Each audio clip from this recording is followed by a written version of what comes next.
हरियाणा के सबसे बड़े अस्पताल ने खड़े किए हाथ। रोहतक पीजीआई में गहराया ऑक्सीजन का संकट। नए मरीजों को भर्ती करने से किया मना। तत्काल ऑक्सीजन का कोटा बढ़ाने की भी की मांग।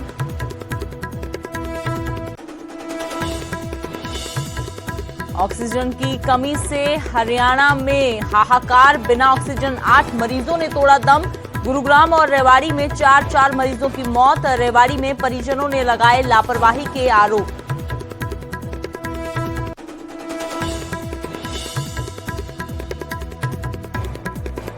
हरियाणा में जानलेवा कोरोना का कहर। करीब 11,000 नए केस। 24 घंटों में 64 मरीजों की गई जान। गुरुग्राम 11 तो फरीदाबाद में 10 मरीजों की मौतें। पंजाब में भी कोरोना के 7,000 से ज्यादा नए केस। 76 मरीजों ने तोड़ा दम। पटियाला में 14 मरीजों की हुई मौत तो लुधियाना में करीब 1400 नए मामले आए सामने।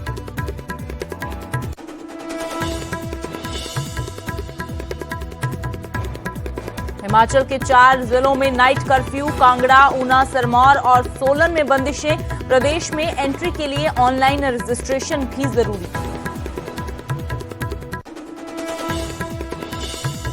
सोनीपत में ऑक्सीजन की कालाबाजारी का पर्दाफाश। पुलिस ने फैक्ट्री प्रबंधक को किया गिरफ्तार। फैक्ट्री हुई सील। तय कीमत से ज्यादा वसूल रहे थे पैसे। और डिप्टी सीएम दुष्यंत चौटाला की पीयूष गोयल को चिट्ठी। आवश्यक वस्तुओं की आपूर्ति सुनिश्चित करने की मांग। कहा कालाबाजारी से बाजारों में ऑक्सीजन, रेमडेसिविर और अन्य दवाइयों की कमी।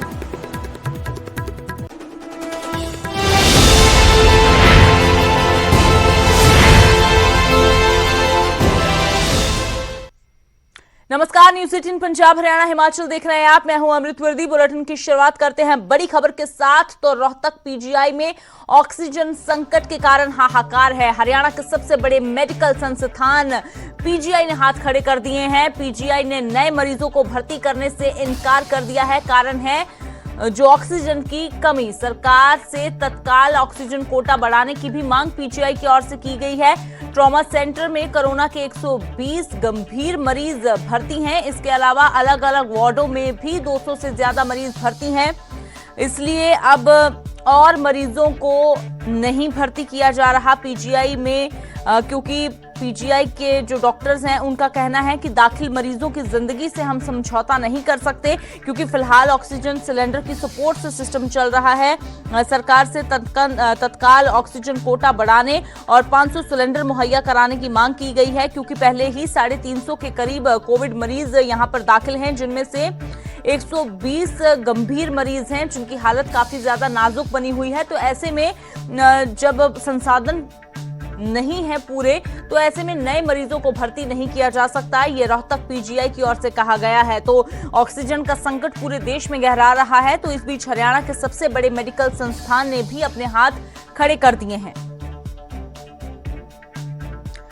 तो रोहतक पीजीआई में ऑक्सीजन का संकट गहरा रहा है। यहां हरियाणा के सबसे बड़े मेडिकल संस्थान पीजीआई ने नए मरीजों को भर्ती करने से इनकार कर दिया गया है। एक पत्र जारी किया गया है रोहतक पीजीआई की ओर से, जिसमें साफ तौर पर लिखा गया है कि अब नए मरीजों को भर्ती तब तक नहीं किया जा सकता जब तक ऑक्सीजन की आपूर्ति नहीं होती, क्योंकि ऑक्सीजन की कमी के कारण ही नए मरीजों को भर्ती करने से इनकार पीजीआई कर रहा है, क्योंकि कहा जा रहा है डॉक्टरों की ओर से कि दाखिल मरीजों की जिंदगी से हम समझौता नहीं कर सकते।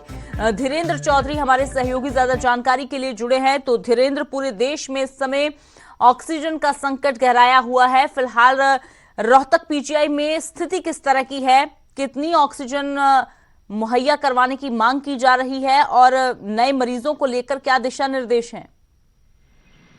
देखिए अमृत, प्रदेश का सबसे बड़ा मेडिकल संस्थान है और सरकार ने इसको लेकर काफी लंबी चौड़ी रणनीति भी बनाई है। और पिछले दिनों यहाँ तक कहा गया कि रोहतक पीजीआई को 1000 बेड का हॉस्पिटल बनाया जाएगा, कोविड हॉस्पिटल, जहाँ पर ऑक्सीजन की सुविधा होगी। लेकिन सबसे बड़ी बात यह है कि 120 मरीज दाखिल हैं अभी ट्रॉमा सेंटर में, जिसको कोविड हॉस्पिटल में तब्दील किया गया है। उनके लिए भी ऑक्सीजन की आपूर्ति सुनिश्चित नहीं की गई है। जो पीजीआई प्रबंधन है, इसकी तरफ से बार बार सरकार से, प्रशासनिक अधिकारियों से गुहार लगाई जा रही है कि रोहतक पीजीआई का ऑक्सीजन कोटा बढ़ाया जाए, लेकिन यहाँ पर ऑक्सीजन नहीं आ रही। पिछले 2 दिन से ये हालात बने हुए हैं। जो नए मरीज आ रहे हैं, गंभीर मरीज आ रहे हैं, उनको दाखिल करने से रोहतक पीजीआई मना करता रहा है। हालांकि पहले तो जो प्रशासनिक अधिकारी वो मना करते रहे कि इस तरह के कोई आदेश नहीं है, लेकिन कल देर रात पीजीआई की तरफ से ये लेटर भी जारी कर दिया गया कि हम नए मरीजों को दाखिल करने में असमर्थ हैं।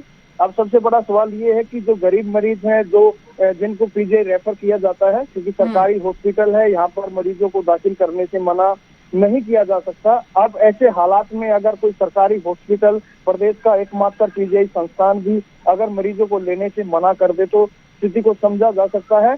और यहाँ पर बार बार ये भी कहा जा रहा है कि जो ऑक्सीजन का कोटा वो यहाँ पर बढ़ा दिया जाए। अभी ऑक्सीजन के जो टैंक है वो बिल्कुल नीचे जा चुके हैं। और धीरेन्द्र, यहाँ पर एक और बात जो बड़ी सामने आती है कि अगर प्रदेश के सबसे बड़े अस्पताल पीजीआई का ये हाल है कि वहां पर ऑक्सीजन की कमी है, तो जाहिर सी बात है कि जो छोटे अस्पताल है वहां पर ऑक्सीजन की सप्लाई की और भी बड़ी समस्या होगी।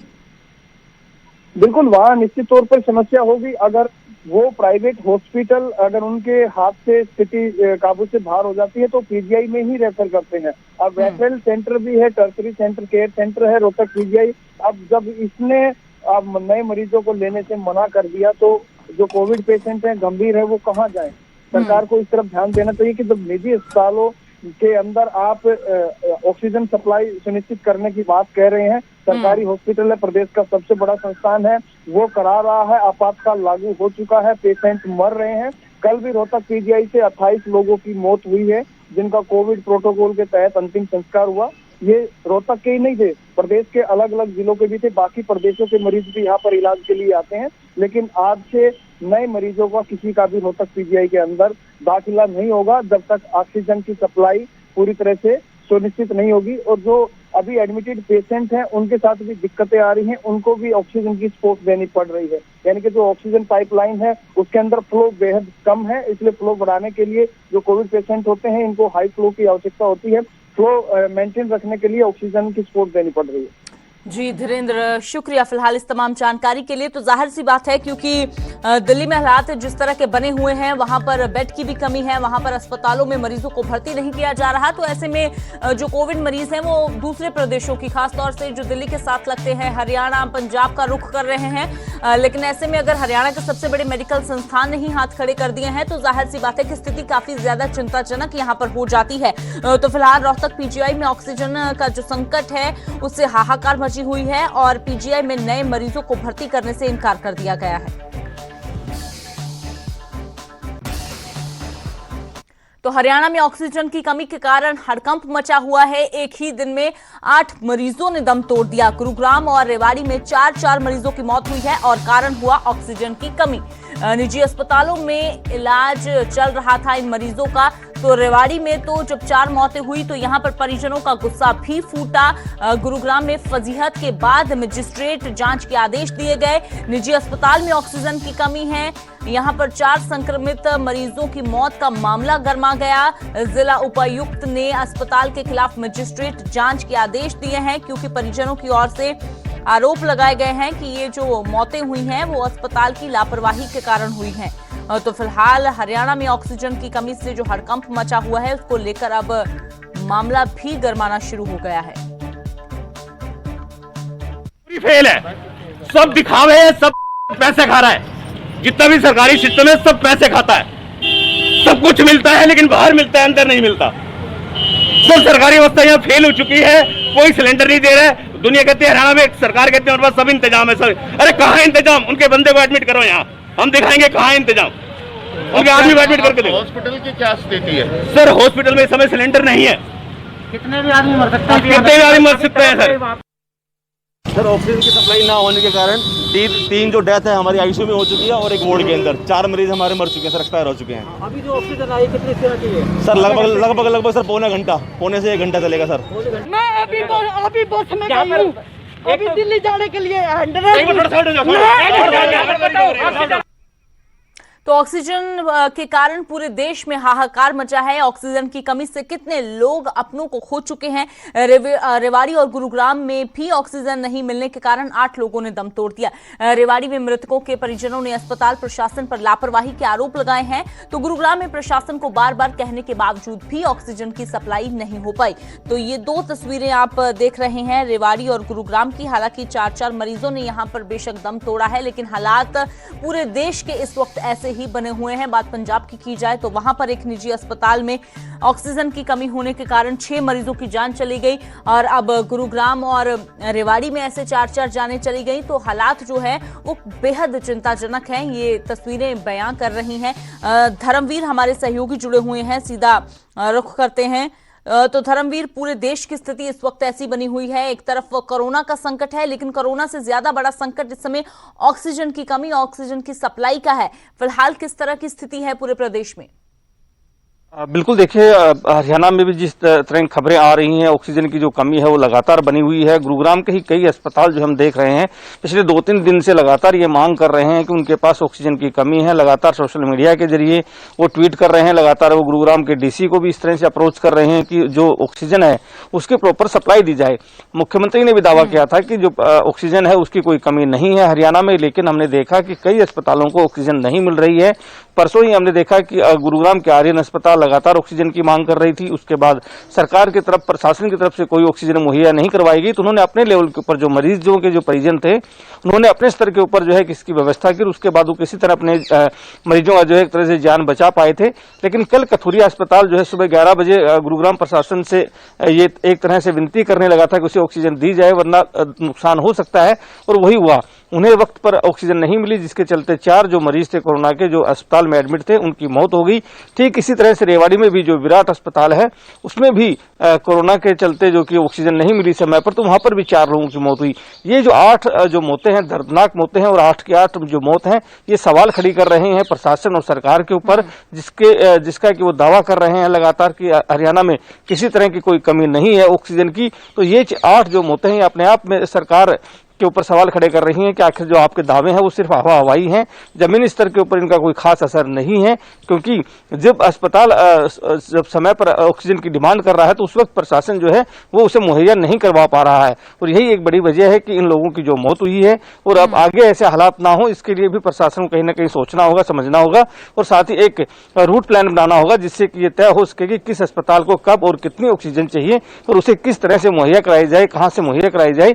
ये सब जब तक प्लान तैयार नहीं होगा तब तक इस तरह की खबरें और भी आ सकती हैं। तो वक्त रहते हम कह सकते हैं कि संभलने की जरूरत है, क्योंकि लगातार हम देख रहे हैं गुरुग्राम में खास तौर से कहीं भी कोई भी बेड ना खाली है, ना लोगों को जो एडमिशन है वो प्रॉपर मिल रहा है, क्योंकि मरीजों की संख्या जो लगातार बढ़ रही है और जो स्वास्थ्य संबंधी जो भी सुविधाएं हैं वो लिमिटेड हैं। कम सुविधाएं होने की वजह से जाहिर सी बात है कि जब मरीजों की संख्या बढ़ रही है तो एक तरह से जो पूरा बोझ है वो एक तरह से अस्पतालों पर पड़ा है, और उससे ये पूरी व्यवस्था जो है चरमरा गई है। और यही वजह है कि लगातार इस तरह की खबरें सामने आ रही हैं। बिल्कुल धर्मवीर, तो गुरुग्राम में हालात किस तरह के हैं वो किसी से छुपे नहीं हुए हैं, लेकिन बिल्कुल प्रशासन और सरकार के दावों की पोल यहां पर जरूर खुलती हुई नजर आ रही है कि लेकिन अगर शुरुआत में ही ऐसे ऑक्सीजन का संकट गहराएगा तो आने वाले दिनों में किस तरह की स्थिति बनेगी, इसको लेकर जरूर सहम का माहौल लोगों में बना हुआ है। शुक्रिया फिलहाल इस तमाम जानकारी के लिए। तो गुरुग्राम की बात की जाए तो यहां पर सबसे ज्यादा मामले सामने आ रहे हैं। हरियाणा में सबसे ज्यादा चिंता गुरुग्राम ने ही बढ़ाई हुई है। एक दिन में 4000 से मामले ज्यादा सिर्फ गुरुग्राम में सामने आ रहे हैं, लेकिन ऐसे में ऑक्सीजन का गहराता हुआ संकट एक बड़ी चिंता का विषय है। रेवाड़ी और गुरुग्राम में 4 मरीजों ने ऑक्सीजन की कमी के कारण दम तोड़ दिया।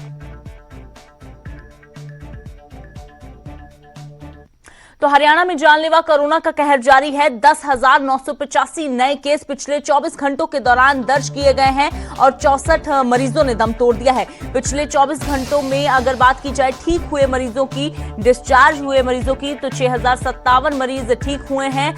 लेकिन गुरुग्राम ने सबसे ज्यादा चिंता हरियाणा की बढ़ाई हुई है। गुरुग्राम में 3,410 नए मामले सामने आई हैं और सिर्फ 11 मौतें, जो अकेली गुरुग्राम में ही 11 मौतें हुई हैं। फरीदाबाद में 1,560 नए केस सामने आए हैं, 10 मौतें हुई हैं। हिसार में 940 नए मरीज, 7 मरीजों की मौत।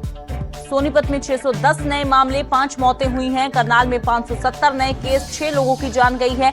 पानीपत में 491 मामले, सिरसा में 469 नए केस सामने आए हैं। तो कुल मिलाकर पिछले 24 घंटों के दौरान 10,985 मामले हरियाणा में सामने आए हैं और 64 मरीजों ने दम तोड़ दिया है।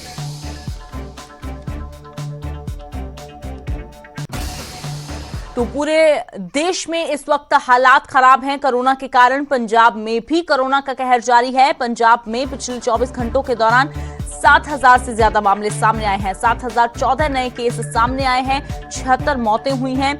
सबसे ज्यादा मौतें पटियाला में हुई हैं। 14 लोगों की जान यहां पर गई है। लुधियाना में 1,399 नए केस सामने आए हैं और 9 लोगों की जान गई है। मोहाली में 893 नए केस, 5 लोगों की मौत हुई है। इसके साथ जालंधर की बात करें तो जालंधर में 648 नए मामले, 3 मौतें। अमृतसर में 569 नए केस, 9 मौतें। पटियाला में 495 नए केस और सबसे ज्यादा 14 मौतें यहां पर हुई हैं। बठिंडा में 464 नए केस सामने आए हैं और 4 लोगों की जान गई है। होशियारपुर में 6 लोगों की मौत हुई है और गुरदासपुर में 5 लोगों की जान गई है। तो पिछले 24 घंटों के दौरान 7,000 से ज्यादा मामले सामने आए हैं पंजाब में।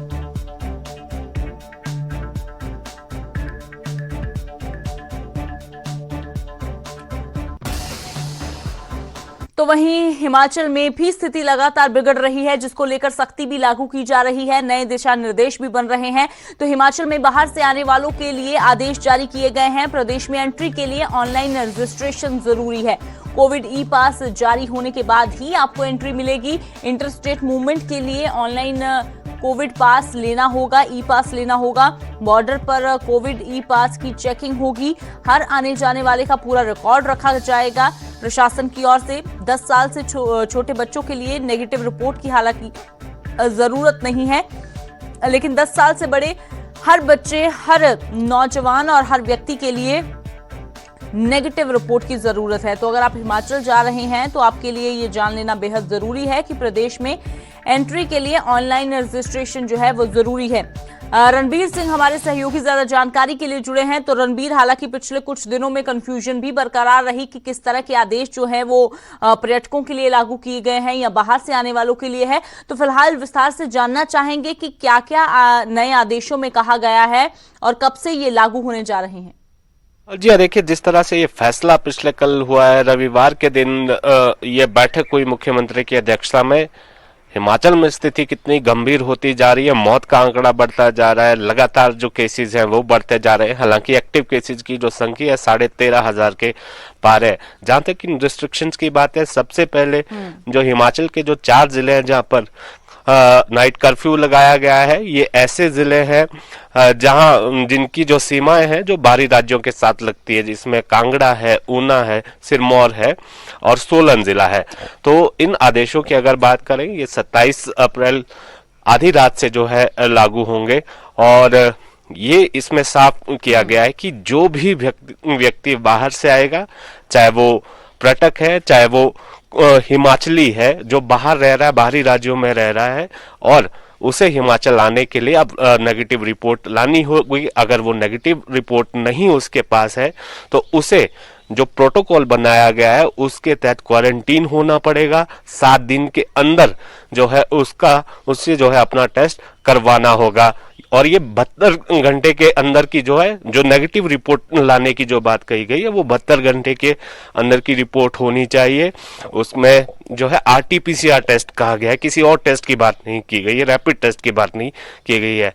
और इन जिलों में, जिन जिलों में जो नाइट कर्फ्यू लगाया गया है, इसमें जो है इंटर जो डिस्ट्रिक्ट है इसके मूवमेंट पर रोक नहीं है।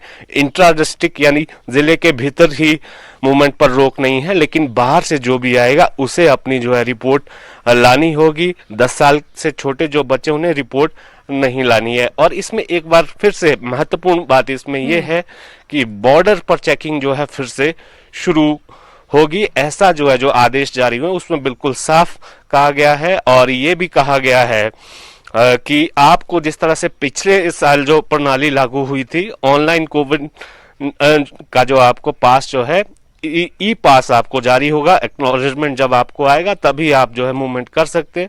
बॉर्डर पर इसकी चेकिंग होगी। और जो यहाँ से बाहर जाने वाला हिमाचली है जिसने पंजाब जाना है, दिल्ली जाना है, अगर वो 72 घंटे के भीतर जी। वापस लौटता है, उसमें कोई लक्षण नहीं है, तो उसे क्वारंटीन होने की जरूरत नहीं है। लेकिन हाँ, इतना जरूर है कि बाहर जाने के बाद जब वो हिमाचल आता है, यहाँ तक कि 72 घंटे के भीतर भी वो वापस लौट कर आता है, तो जो तय प्रोटोकॉल है उसके तहत उसे भी जो है ज्यादा लोगों से मिलने की इजाजत नहीं होगी। जैसे वो ब्याह शादियों में नहीं जा सकता या किसी पब्लिक मीटिंग में वो नहीं जा सकता। तमाम तरह की रिस्ट्रिक्शन जो है उस पर लागू होगी जब तक ये जो एसओपी की पालना, जो प्रोटोकॉल दिया गया उसको पूरा नहीं करता। तो ये वो रिस्ट्रिक्शन है जो 27 अप्रैल से आधी रात से जो है लागू होगी इन 4 जिलों में जहां से बाहरी राज्यों से एंट्री होती है हिमाचल में।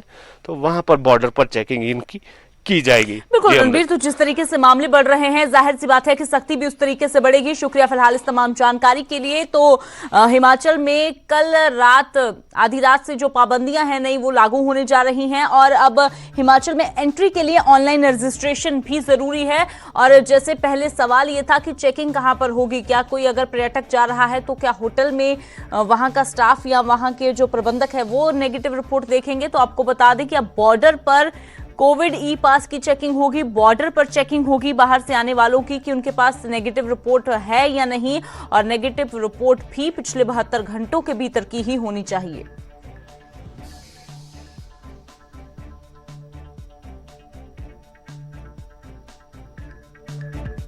तो वहीं हिमाचल के 4 जिलों में नाइट कर्फ्यू लगाने का फैसला लिया गया है। कांगड़ा, ऊना, सिरमौर और सोलन में नाइट कर्फ्यू लगाया जा रहा है। रात 10 बजे से सुबह 5 बजे तक ये बंदिशें, ये पाबंदियां जारी रहेंगी और हिमाचल में आने वाले हर व्यक्ति का RT-PCR टेस्ट भी अनिवार्य है। 72 घंटों के भीतर ये टेस्ट करवाया गया मान्य होगा और 27 अप्रैल यानी कि कल से ये आदेश लागू होने जा रहे हैं। तो अगर आप हिमाचल जाने वाले हैं, चाहे आप हिमाचल के ही रहने वाले हैं, लेकिन अगर आप बाहर किसी प्रदेश से हिमाचल में एंट्री कर रहे हैं तो आपके लिए RT-PCR टेस्ट जरूरी है। तो कल जो 4 जिलों में नाइट कर्फ्यू है, जो अलग अलग प्रदेशों की सरहद के साथ लगते हैं, बॉर्डर के साथ लगते हैं, जैसे कांगड़ा, ऊना, सिरमौर और सोलन, वहां पर कल आधी रात से नाइट कर्फ्यू शुरू होने जा रहा है, रात 10 बजे से लेकर सुबह 5 बजे तक।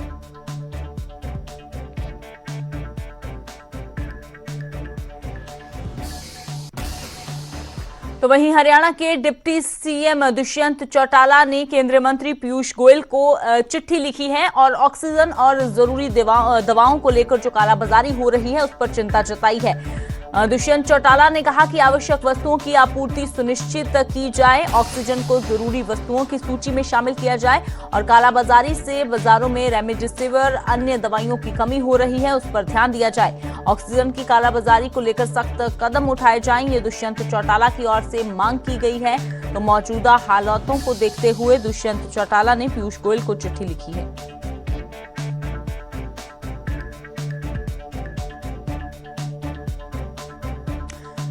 तो कालाबाजारी को रोकने के लिए कड़े कदम उठाए जाएं और सुनिश्चित किया जाए कि जो जरूरी वस्तुएं हैं वो लोगों तक पहुंचे। खासतौर से ऑक्सीजन की बात उन्होंने की कि ऑक्सीजन को भी जरूरी वस्तुओं की सूची में पहल के आधार पर शामिल किया जाए।